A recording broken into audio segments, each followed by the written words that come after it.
Hi and welcome. What is a language? Language is basically sounds and symbols and some words, right? So, words are very important to convey any meaning. So, if you really know how to use the words properly, and you will be successful in communicating with others, and you will be successful in communicating the meaning whatever you wanted to convey to others, right? So be it any language, words play a vital role in conveying the meaning. So when it comes to English language, there are approximately more than 10 lakh words, and 5 lakh words are general words and remaining are technical words, and all these words are divided basically into 8 parts of speech.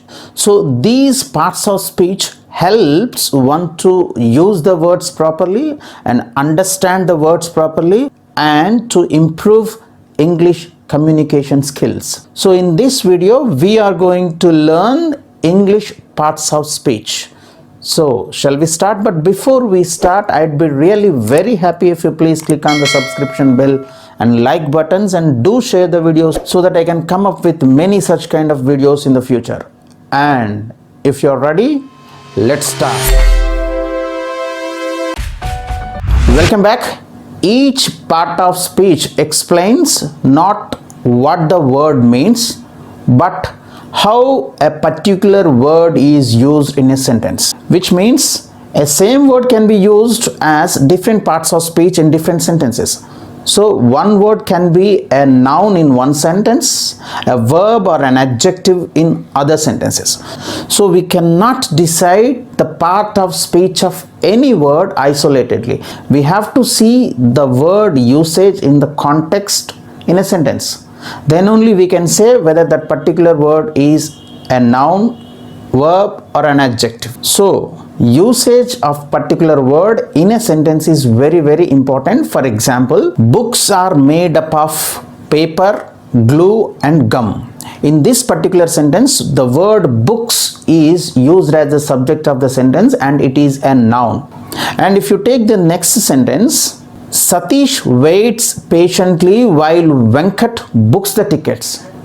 So in this sentence, the word books is used as the verb and it is the verb to the subject Venkat. So the same word books in the first sentence, it is a noun, whereas in the second sentence it is a verb. So we can understand from these examples, no, we cannot decide the parts of speech of particular word isolatedly. We can only know the parts of speech of any word by its usage in a sentence. So now let us try to see the parts of speech of English language. According to the traditional grammarians, there are 8 parts of speech in English language.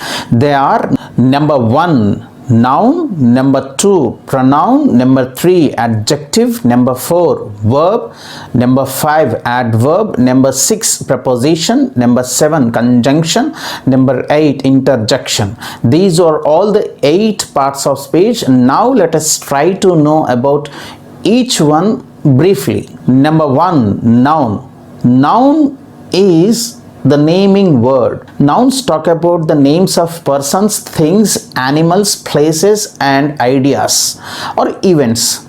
So for example, Anant, Venkat, table, boy, teacher, student, dog, cat, these are all the nouns. Motherhood, brotherhood, these are all the nouns. For example, Raju is a good boy. So in this word, Raju is a name of a person, so it's a noun. This is a table. So in this sentence, table is a name of a thing, so it is a noun. Cow is an useful animal. So in this sentence, cow, the word cow is the name of an animal, so it's a noun. Hyderabad is a beautiful city. So in this sentence, the word Hyderabad talks about name of a place, particular place, so it is a noun. In the similar manner, childhood is a bliss. Here childhood is an idea, so it is also a noun. So we can understand that any name is a noun. So that's the reason nouns are called naming words. The second one is pronoun. So pro means instead of, in place of. Noun means, noun. So pronouns are used in place of, instead of nouns. So why do we use them? Because it is not so good to repeat the nouns again and again in a sentence. So pronouns are used. So basic pronouns, as we know, I, we, you, he, she, it, and they are the basic pronouns that we use normally, and we use them to avoid the repetition of the nouns again and again in a sentence. For example, Latha is a great singer, she sings well. So here the word she is a pronoun, and it is talking about the noun Latha. Latha is the name of a person. Instead of using Latha again, we have used the pronoun she. And Raju is my student, he got IAS. So here he is a pronoun. He means, who is he here? Raju. So Raju is he. So instead of saying again Raju, repeating the noun Raju again, we have used he. So he is a pronoun. So why to use pronouns? Pronouns add beauty to the language. So that's the reason we don't need to use nouns again and again. The third one is adjective. Add means adding something in Latin, and adjective means noun. So it is nothing but adding some information to a noun or a pronoun. And so these adjectives are also called describing words. They describe a noun or a pronoun. How do they describe? For example, we can say little, big, old, angry, good, small, thick. So these are all the adjectives. And in a sentence, if you see, Radha is a beautiful girl. Here girl is a noun, beautiful is adding more information to that particular girl. So it is describing what kind of a girl Radha is. So beautiful, the word beautiful is an adjective.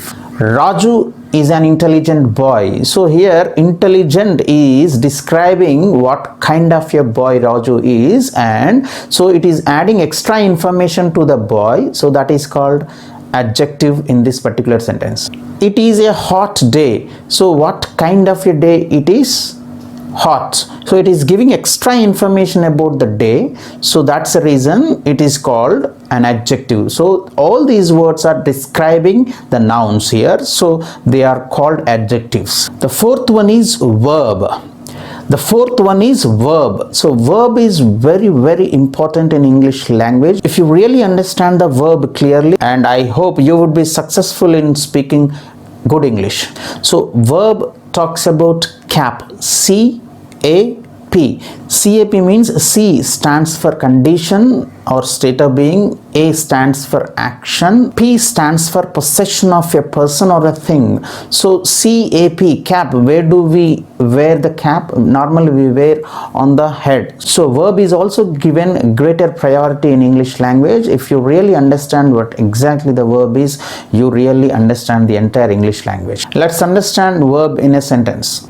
Raju is a happy person. So here is talking about the condition of Raju, state of being of Raju. So it is a verb. And if you say Raju is writing a letter, so here is writing is talking about the action which is done by Raju, the work which is done by Raju. So it is also a verb. Is writing is a verb. And if you say Raju has a car, so here has is also a verb, because it is talking the possession, what Raju possesses, owning. So what Raju owns. So has talks about what Raju owns. So it is also a verb. So in English language, a verb talks about condition or state of being, action or work, and possession of a person or the thing. So if you really understand this verb particularly, you can speak English better. And the next one is adverb. Add means adding, verb means verb. It is adding an extra information to the verb.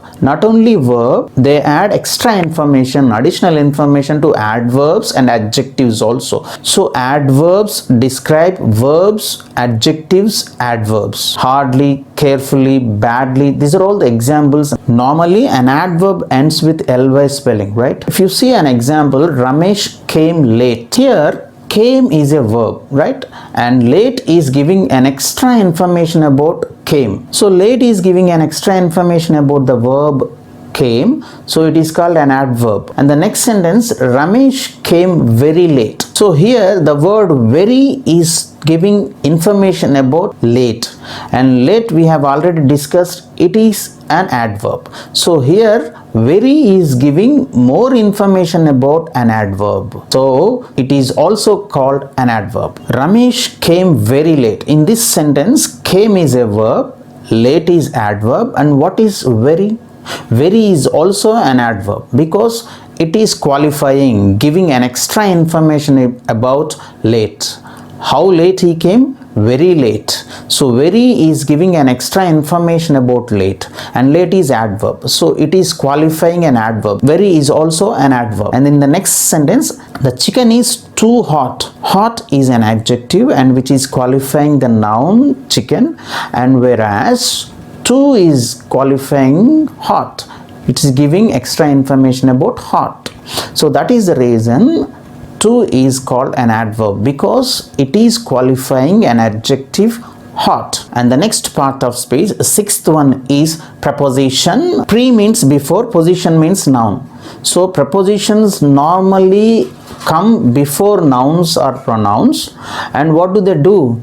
They relate or they link these nouns or pronouns with the other words in that particular sentence, and they are called prepositions. And prepositions are very, very important to convey simple meanings in an effective manner. To, from, in, out, out of, these are all, there are many prepositions. An example is the book is on the table. On is a preposition and it is placed before the noun. Table is a noun, before the noun it is placed, and it is relating the table to the book. So it is talking about the connection, and you cannot say book is table. That is wrong, right? And on is connecting the book and the table. So on is a preposition. So under is a preposition, chair is a noun, and under is placed before the noun, and under, the word under is connecting the cat and the chair. You cannot say cat is chair. So if you remove under, there is no meaning. There is another meaning again. My house is over the river. So the other side of the river. My house is river. No. You cannot remove that over word because it gives another meaning. So prepositions are very simple, but they are very, very important to convey the meaning. The next one, the seventh one, is conjunction. What do conjunctions do? They connect, they join. What do they join? They join words, phrases and sentences. And how do they join? Raju and Ramesh are good friends. Here the word and is connecting, joining Raju and Ramesh, and is a conjunction. Either Sita or I have to stay here today. So here either or, they are connecting Sita and I. So this is called conjunction. Fast driving thrills but kills. Here but is connecting these kills and fast driving. So it is called conjunction. So conjunctions connect words, phrases or sentences. And the last one is interjections. Interjections are strong feelings, emotional feelings. It's a kind of outburst, and it is not a prepared talk. It is a sudden feeling of expression. Either it may be a happy, sad or any kind of feeling, you express it suddenly. You don't get any preparation for this. For example, hurrah, we won the match. Here hurrah is a sudden expression and you won't get ready for this, right? And you won't prepare. After I win the match, I have to say hurrah. You never prepare for that, right? Alas, someone has died. So here alas is talking about some kind of sad situation, and you are never prepared to say that alas, if somebody dies I have to say alas. No. So it comes suddenly out of some kind of love, affection to that particular fellow. Hi, how are you? So here hi is also sudden feeling. You see your best friend and suddenly you say hi, and you never plan for it, right? And it comes suddenly, automatically, and they are called interjections. And interjections normally end with an exclamation mark, which is very, very important to remember. So in this video, we have learned a brief introduction about parts of speech of English language. I hope you have understood it in an easy manner. If you really have any kind of doubts or anything, you can comment on the comment box below, and we are going to discuss about each part of speech in detail in upcoming videos. All the very best, but before you leave the video, don't forget to click on the subscription bell like buttons and do share the video so that I can come up with many such kind of videos. Thank you very much for watching the entire video.